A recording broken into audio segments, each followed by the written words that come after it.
8절에 가인이 아벨을 쳐 죽이는 살인 사건이 벌어졌는데요. 인간의 죄라고 하는 것이 어디까지 갈 수 있느냐 하는 부분을 우리에게 보여주고 있어요. 여러분, 사람이 사람을 죽인다고 하는 것은 가장 큰 죄 중에 하나입니다. 왜냐하면 하나님께서 인간을 지으실 때 너무나 존귀하게 지으셨어요. 비록 인간이 죄를 짓고 그 존귀함을 스스로 깨트리는 자가 되고 그 존귀함을 잃어버린 자가 되었어도 여전히 하나님께서 인간을 존귀하게 지었다고 하는 그 사실은 변함이 없어요. 하나님의 형상도 주셨죠. 또 만물을 다스리라고 하는 이 어마어마한 권세와 사명도 주셨잖아요. 하나님의 영을, 하나님이 우리 속에 숨결을 불어 넣으심으로 인하여 우리 영혼이 생겼잖아요. 그러니까 인간이라고 하는 것은 짐승이나 이런 것들과 달리 아주 존귀하게 지어졌습니다. 이런 하나님의 형상들을 무시해버리고 사람이 사람을 죽인다? 이것은 정말 큰 죄라고 말할 수 있는데, 아담으로부터 흘러온 이 죄가, 유전된 죄가 결국은 이런 죄까지도 짓도록 우리 인간을 끌고 가는 모습을 우리가 볼 수 있는 거지요. 자, 그래서 하나님이 이제 아담이 가인을 찾아와서 말씀을 하시는데, 내 아우 아벨이 어디 있느냐라고 묻습니다. 그리고 두 번째 또 10절에서는 내가 무엇을 하였느냐라고 묻습니다. 우리가 3장에서 아담과 하와가 죄를 범한 후에 하나님이 찾아와서 첫 번째 물어보신 질문이 뭐였습니까? 여러분, 3장 9절을 보시면 아담아 내가 어디 있느냐라고 물으셨어요. 여기서 아담에게 처음에 물으셨던 아담아 내가 어디 있느냐라고 물으신 이 질문, 그다음에 가인에게 물으신 두 번째 아벨이 어디 있느냐 물으시는 질문, 그리고 가인아 내가 무엇을 하였느냐라고 물으시는 이 질문, 거의 비슷한 질문인데요, 아주 중요한 질문입니다. 저와 여러분이 이런 하나님의 질문을 항상 마음에 새기고 내 자신에게 자꾸 물어봐야 돼요. 내가 어디에 있고 내 형제는 지금 어디에 있는가? 나도 살펴야 되고 내 형제도 살펴야 돼요. 내 형제가 어디에서 어떤 형편에 있는지, 또 무엇을 하고 있는지, 나는 무엇을 하고 있고 내 형제는 무엇을 하고 있는지를 우리가 살펴야 돼요. 나도 중요하고요, 내 형제도 같이 중요합니다. 우리에게 이 내 형제를 살피는 마음이 없는 것, 이걸 가리켜서 뭐라고 말할까요? 이기적이다라고 말합니다. 우리에게 있어서 이 이기적인 마음도 굉장히 크거든요.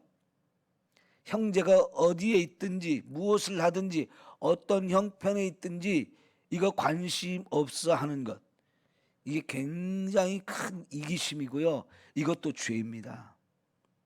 하나님이 가인에게 내 형제 아벨이 어디 있느냐 물을 때 제가 제 형제를 지키는 자입니까 하면서 따지고 들죠. 그게 심각한 이기심인 겁니다. 오늘 저와 여러분에게도 사실은 이 이기적인 마음이 굉장히 크게 자리를 잡고 있어요, 우리 속에. 하나님은요 그런 이기심을 깨트리라고 내 형제 아벨이 어디 있느냐고, 내 아우가 어디 있느냐고 지금 물으시는 겁니다. 관심을 가져야 된다는 거죠. 그 관심이 있으면 결국 저와 여러분에게서 이기심이 아니라 사랑의 마음이 흘러나올 수 있는 거예요. 그래서 하나님은 하나님도 사랑하고 내가 내 자신을 사랑하듯이 내 이웃도 사랑해야 된다라고 계명으로 주셨어요. 10계명의 절반은 하나님을 사랑하라는 것이고 또 나머지 절반은 이웃을 사랑하라는 것입니다. 내 자신은 말하지 않아도 다 자기 자신을 사랑하는 마음이 있어요. 그 내가 내 자신을 사랑하는 그 마음 그대로를 가지고 내 이웃도 사랑해야 된다는 것이 하나님이 주신 계명의 핵심입니다. 그래서 하나님은 이 가인에게 형제가 어디 있느냐고, 죽였는데 죽인 그 형제가 어디 있느냐고 지금 물으시는 거거든요. 예. 내가 내 아우를 지키는 자입니까? 하는 그 마음이 우리 속에 다 있는데요. 이거를 깨트리고 그 형제가 지금 어디에 어떤 형편에 있는지를 진정으로 살필 수 있는 저와 여러분이 되어야 할 줄 믿습니다. 하나님이 이렇게 물으시는 이유가 뭘까요? 몰라서 물는 게 아니거든요. 생각해 보라는 겁니다. 내가 그 형제에게 지금 무슨 짓을 했는지. 그래서 생각해 보면 내가 너무나 큰 죄를 지었다는 것이 깨달아지고요. 그래서 이런 질문을 하나님이 하시는 것은 회개의 기회를 주시려는 거죠. 아담을 찾아왔을 때도 마찬가지이고 가인을 찾아와서 물으실 때도 마찬가지입니다. 하나님 몰라서 묻는 게 아니고 나 스스로가 그런 질문 앞에 스스로 생각해보고 스스로 대답할 말이 무엇인지를 찾아야 되는데 가인처럼 아담처럼 대답하면 안 되는 거지요. 아, 내가 심각한 죄를 범했구나. 그래서 그 하나님의 질문 앞에 우리가 대답할 것은 하나님 내가 잘못했습니다. 내가 죄인입니다 하고 회개의 고백이 나와야 되는 거거든요. 자신의 죄를 인정하고 그 죄를 하나님 용서해 달라고 그게 우리의 대답이 돼야 되는데 우리가 진정으로 해야 될 그 말은 숨겨버리고 엉뚱한 말을 자꾸 늘어놓는 거예요. 여러분, 하나님은 저와 여러분에게 회개시키려고 찾아오시고 말을 걸어오시고 질문을 하시고 하는 거지요. 이제 가인과 하나님 사이의 대화가 계속 진행되어지는데 끝까지 하나님은 가인에게 기회를 주기를 원하셔요. 가인을 쫓아내면서도 마지막에도 회개의 기회를 주시는 것을 계속 볼 수 있어요. 여러분, 저와 여러분에게 회개의 기회는 항상 열려 있습니다. 우리가 죽는 그 순간까지 회개의 기회는 항상 있어요. 하나님은 계속해서 기다려주시고 또 참아주시고 그러면서 회개의 기회를 주시거든요.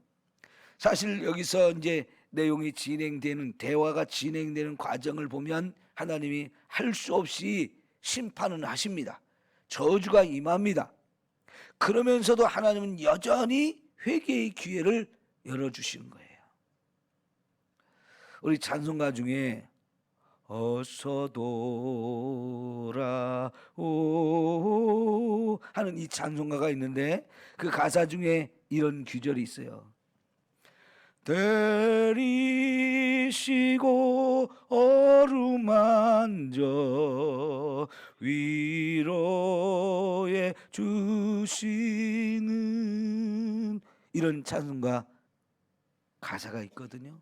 잘 생각해 보세요. 하나님이 죄인을 때리지 않을 수가 없어요.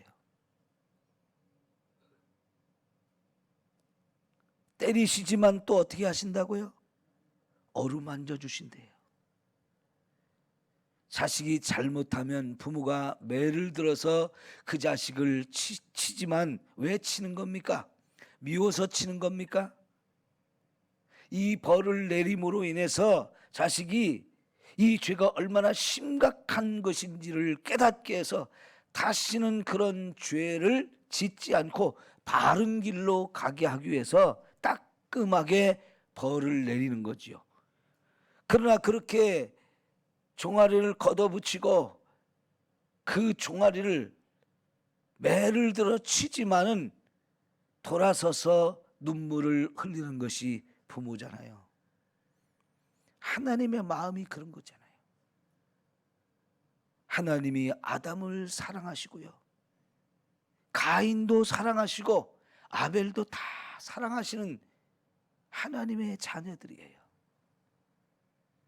이 가인이 너무나 큰 죄를 범했습니다. 너무나 큰 죄를 범했지만 그래도 여전히 하나님은 그 가인을 사랑하시는 분이에요. 죄가 너무나 크기에 그 죄에 대해서 깨닫게 하고 회개하고 다시는 그런 길로 가지 않게 하기 위해서 하나님이 무섭게 책망도 하시고 무섭게 심판도 하시지만, 그러면서 여전히 하나님은 어루만져 주시는 분이라는 얘기죠. 매를 맞아서 종아리가 시퍼렇게 멍이 들고 피가 터져서 흐른 곳이라 할지라도 거기를 약을 발라주고 거기를 쓰다듬어주고 어루만져 주시는 분이 하나님이셔요. 그런데 여러분, 지금 가인이 끝까지 하나님 앞에 대답하는 내용을 보면 하나도 자기의 죄를 인정하지도 않고요, 그 죄가 얼마나 잘못됐는지 심각한지도 깨닫지 않고요, 다시는 그런 일을 하지 않겠다고 고백하는 내용도 없어요. 계속해서 따지고 들어요. 엉뚱한 소리만 해요. 그럼에도 불구하고 하나님은 참아주시고요, 그럼에도 불구하고 회개의 기회를 주시는 것이 우리 하나님이세요. 여러분 꼭 기억하십시오. 회개의 기회는 항상 열려있다. 그러나 그 말을 또 잘못 받아들이면 안 돼요. 회개의 기회가 주어질 때 바로 해야지, 내일 하지 뭐, 다음에 하지 뭐, 결코 그렇게 뒤로 미루지 마세요. 네? 항상 있다고 하니까 얼마든지 기회는 나한테 있으니까 다음에 하지, 이렇게 미뤄서는 안 돼요. 바로 그렇게 할 수 있는 저와 여러분이 되어야 할 줄 믿습니다. 여러분, 아벨이 죽었습니다. 쳐 죽였어요. 쳐 죽였지만은 여러분, 들에 이렇게 버리기만 했겠습니까? 보이지 않도록 묻어버렸겠죠. 그러니까 하나님이 10절에 보니까 뭐라고 말하냐면, 내 아우의 핏소리가 땅에서부터 내게 호소하느니라 그랬어요. 여러분, 이제 쳐서 죽였으니까 피를 흘린 거죠, 그죠? 쳐서 죽였으니까 피를 흘렸고 그 피가 땅에 쏟아진 거예요. 근데 땅에 쏟아진 그 피가 소리를 지른다. 여러분, 사실 피가 소리를 지르겠습니까? 그러나 지금 하나님께서는요, 그 사람을 쳐 죽인 그 피가 땅에 흘려졌을 때 그 피가 없어지는 게 아니라는 거예요. 분명한 증거로 하나님 앞에 보여진다라고 말씀을 하셔요. 자, 여러분, 요한계시록 6장을 한번 찾아봅시다.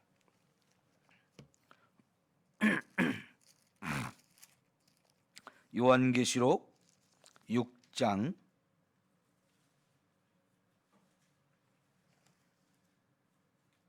9절 10절 말씀입니다.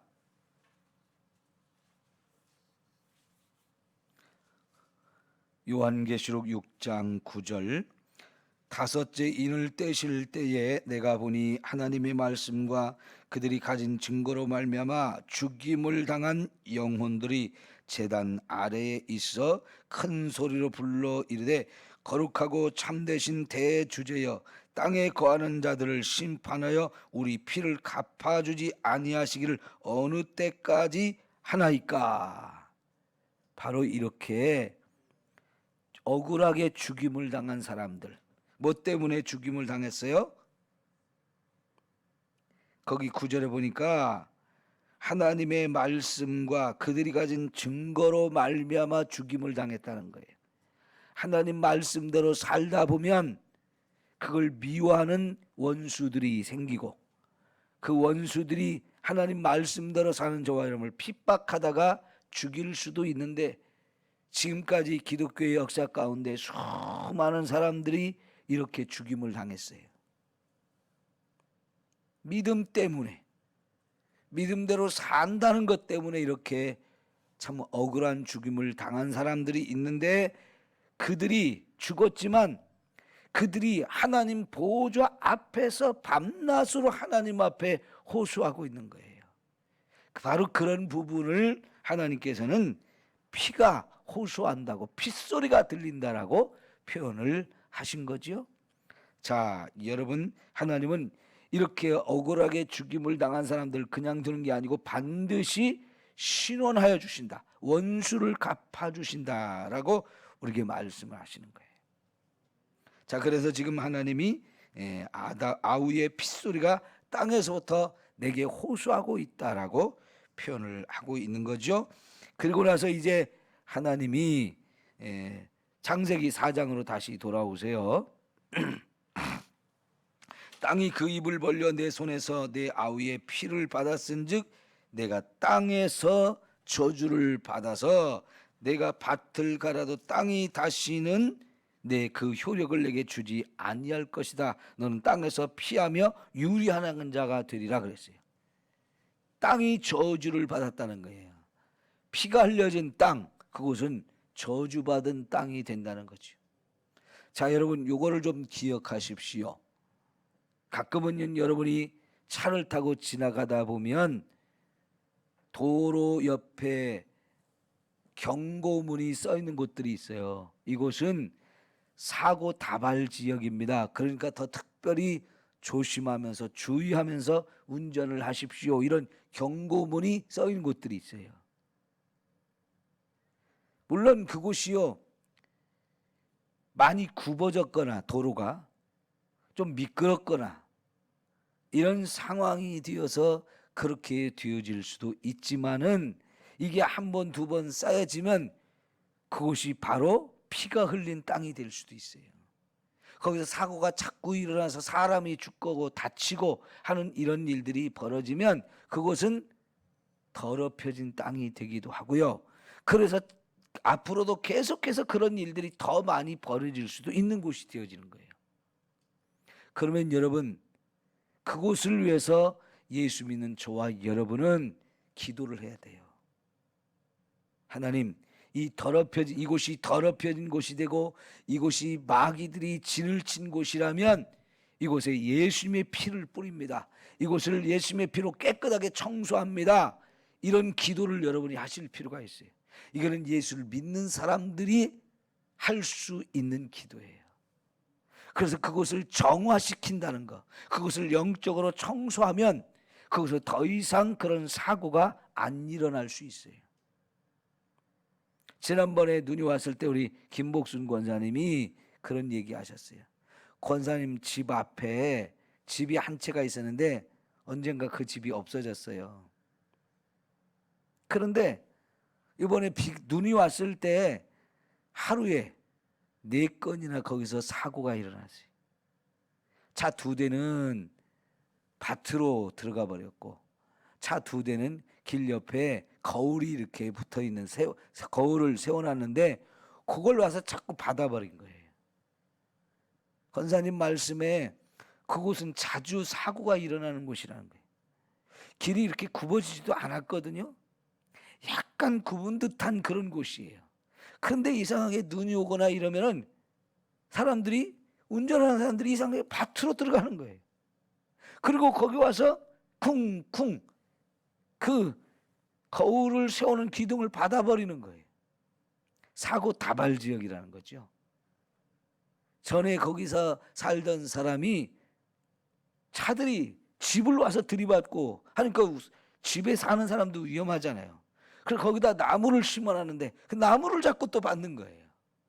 그나마 나무를 받으니까 집은 안 받으니까 조금은 다행스러운데 여전히 그런 사고가 자꾸 일어난다는 것은 거기가 위험 지역인 건데 혹시라도 거기에 땅이 더럽혀질 수 있거든요. 그것은 우리 눈에는 보이지 않지만 영적으로는 그런 곳이 되어지는 거예요.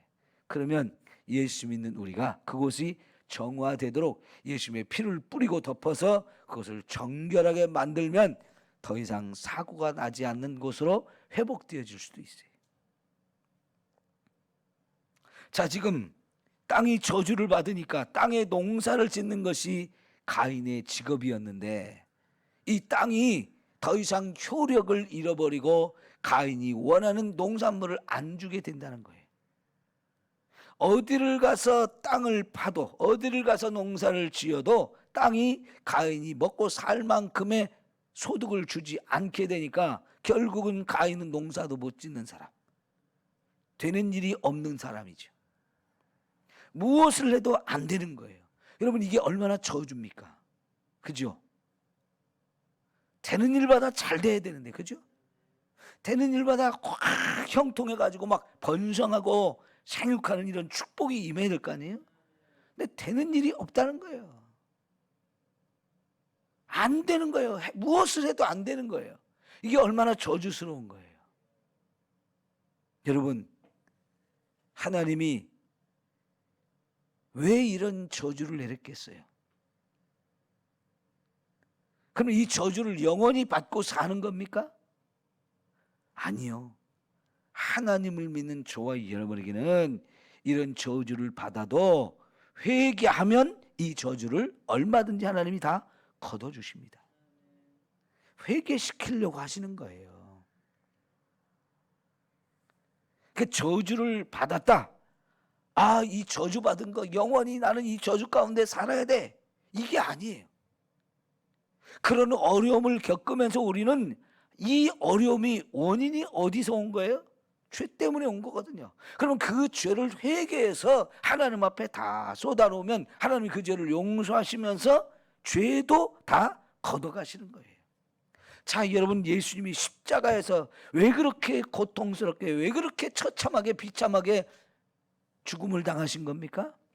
그게 바로 예수님이 우리가 죄를 짓고 우리가 그 죄에 대한 대가를 치르면서 저주와 심판, 형벌 이것을 받아야 되는데 그걸 예수님이 대신 받아준 거예요. 대신 받아줬다는 얘기는 우리가 받아야 될 것을 예수님이 가져가서 예수님이 받아주기 때문에 우리는 더 이상 그 저주를 안 받아도 된다는 얘기예요.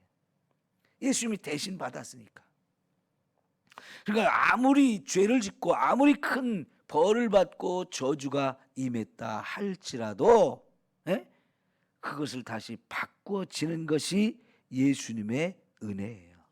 그걸 바꾸는 방법이 바로 예수님을 믿고 그 예수님 앞에 죄를 쏟아놓고 회개해서 우리 죄 문제를 용서받으면 죄만 용서받는 게 아니고 그 죄 때문에 왔던 저주까지도 싹 다 씻어주시고 풀어주시는 거죠. 여러분, 이게 탕감받는 거예요. 탕감받는 거. 빚진 자 그 빚을 싹 다 없는 것처럼 해주듯이. 그죠? 지금 하나님께서는 아담에게도 그렇고 가인에게도 그렇고 이런 저주를 내렸지만 결국은 그런 것을 경험할 때 이것이 내 죄 때문이구나 이걸 깨닫고 결국은 회개하라는 거죠. 그러니까 여러분 계속해서 회개의 기회를 하나님은 주시려고 하는 것. 결국은 가인은 회개를 안 해요. 그러니까 땅을 파도 먹을 것을 구할 수가 없으니까 여기저기 떠돌이가 되어집니다. 그래서 유리하는 자가 되어진다 그러는데, 이제 가인 스스로가 땅을 피하는 자가 된다는 거죠. 여러분, 사람은 흙으로 만들어졌어요. 그래서 흙에서 나는 것, 땅에서 나는 걸 먹고 살아야 되는 존재. 그래서 자연으로 돌아가서 자연과 함께 살아가는 게 지극히 당연한 우리의 삶인데요, 땅을 스스로 피해서 떠돌이가 되어지는 이런 인생이 되니까 이게 얼마나 고달픈 인생이에요. 예? 자, 그런데 13절에 보면 가인이 내 죄벌이 지기가 너무 무거우니다 라고 고백하는데, 여러분, 그렇죠. 정말 이 저주와 형벌이 쉽게 느껴지는 사람은 하나도 없을 거예요. 어떤 것이든 간에 아우, 내가 벌을 너무 크게 받고 있다, 이 저주가 너무 크다, 다 그렇게 느껴집니다. 그런데 여러분, 사실 우리가 여기서 가인이 정말로 무겁게 느껴져야 될 것이 뭐냐면, 그 형벌과 저주가 무겁다고 느껴질 게 아니고 죄가 무겁다라고 느껴야 돼요. 죄를 지으면 그게 우리의 짐이 돼요. 죄 지은 사람은 짐을 지고 있는 것과 똑같아요. 죄 짐을 지고서 고나거든. 어떻게 하라고요? 예수님께 그걸 다 내려놓으라는 거예요. 예, 죄는요, 우리에게 짐으로 느껴지는 겁니다. 죄로 인한 그 형벌이 무겁다라고 느껴지는 게 아니고, 사실은 우리가 이게 죄짐이구나 라고 느끼면서 그 죄짐을, 무거운 짐을 나홀로 지고 견디다 못해 쓰러지는 이런 인생이 되지 말고, 그 죄짐을 홀로 지고 가는 인생이 되지 말고, 이 죄짐을 십자가 앞에 내려놓을 수 있는 사람이 되어야 돼요. 그러니까 벌이 무겁다고, 너무 큰 벌을 하나님 내가 내린다고 그렇게 말할 게 아니고, 내가 지고 있는 이 죄짐이 무거운 것이구나, 이걸 느끼고 이걸 하나님 앞에 회개할 줄 알아야 돼요. 그러면 여러분, 하나님은요, 수고하고 무거운 짐을 진 자는 다 내게로 오라, 내가 너희를 쉬게 하리라. 이게 하나님의 우리를 향한 마음이잖아요. 언제든지 와라, 누구든지 와라, 무슨 짐이든지 다 내가 내려준다. 예수님이 대신 져준다는 거예요.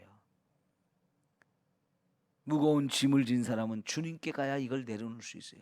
세상 어디를 가도 이 죄의 짐을 내려놓을 수 있는 사람이 없습니다. 오직 예수님께 가야 이 죄짐이 내려놔지는 거예요. 예수님이 대신 짊어지시고 예수님이 대신 받아주기 때문에 그렇게 되어지는 거죠. 네, 여러분, 주께서 오늘 이 지면에서 나를 쫓아내시온즉 내가 주의 낯을 배웁지 못하리니 그랬는데, 여러분, 주님은 저와 여러분을 결코 내쫓지 않습니다. 아무리 큰 죄인이라도 내쫓으시는 분이 아니에요. 그게 왜 그렇게 느껴지느냐? 죄인은 스스로가 하나님을 볼 낯이 없어서 자꾸 피해 도망가는 거지, 죄가 그렇게 만들어서 하나님과 우리 사이를 벌어지게 만드는 거지, 하나님이 우리를 쫓아내는 게 아니에요. 그래서 이사야 59장 2절에 보면 죄가 하나님과 우리 사이를 벌려놓았다, 그렇게 말씀하시는 거죠. 죄가 그렇게 만드는 거지, 하나님이 결코 우리를 쫓아내는 게 아닙니다. 그러니까 죄 지은 사람은 자꾸 도망가고 얼굴을 들지 못하고 그러는 거죠. 그런데 이제 고민이 생겼어요. 내가 이렇게 죄 지은 사람으로 돌아다니다 보면 사람들이 나를 다 알아볼 텐데, 저 동생 죽인 놈, 저 동생 죽인 놈 하면서 손가락질하면서 나를 죽이려고 할 텐데, 이게 이제 두려운 거예요. 그러죠? 하나님만 두려운 게 아니라 또 사람도 두려워요. 그런데 여러분, 하나님께서 이런 가인을 위해서 아니다, 걱정하지 마라, 사람들이 결코 너를 죽이지 못하도록 내가 너를 막아줄 거다, 보호할 거다. 여러분, 죄인이지만 하나님이 이렇게 보호해 주시는 분이에요. 예?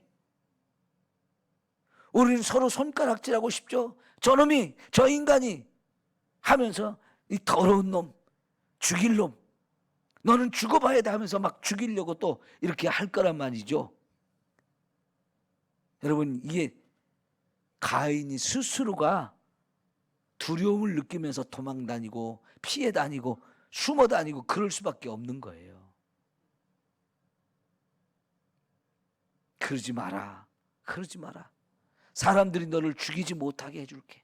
너 손가락질 못하게 해줄게. 그러면서 표를 주신다고 그러는데 그 표가 뭔지는 모르겠어요. 그러나 어쨌든 하나님께서 가인을 보호해 주시죠. 그러면서 뭐라고 하십니까? 가인을 손가락질하면서 죽이겠다고 달려들어서 진짜로 이 가인을 죽이는 자는 그 벌은 더 크다. 더 7배나 받을 거다라고 말씀하셔요. 여러분, 왜 그래요? 가인이 동생을 죽인 원수라고 가서 원수를 갚잖아요. 그러면 죄는 끝나지 않습니다. 세상에 끊임없이 죄는 반복 재생산되기 때문에 하나님은 그걸 원치 않고 이 가인이 동생을 죽인 죄인이라고 하면서 누군가 또 이 죽일 놈하고 죽여버리잖아요. 그러면 그 죄는 더 크다는 거예요. 그래서 하나님이 7배로 그 사람을 벌을 내리겠다라고 하는 거예요. 그러니까 이런 죄를 범하지 말라는 거죠. 근데 이런 하나님의 법칙을 자꾸만 어기고 자꾸 내가 원수를 갚는 거예요. 그러니까 세상은 점점 더 악해지고 죄악으로 가득한 세상이 되는 거예요. 여러분, 원수 갚는 걸 하나님께 맡기라고 그랬죠.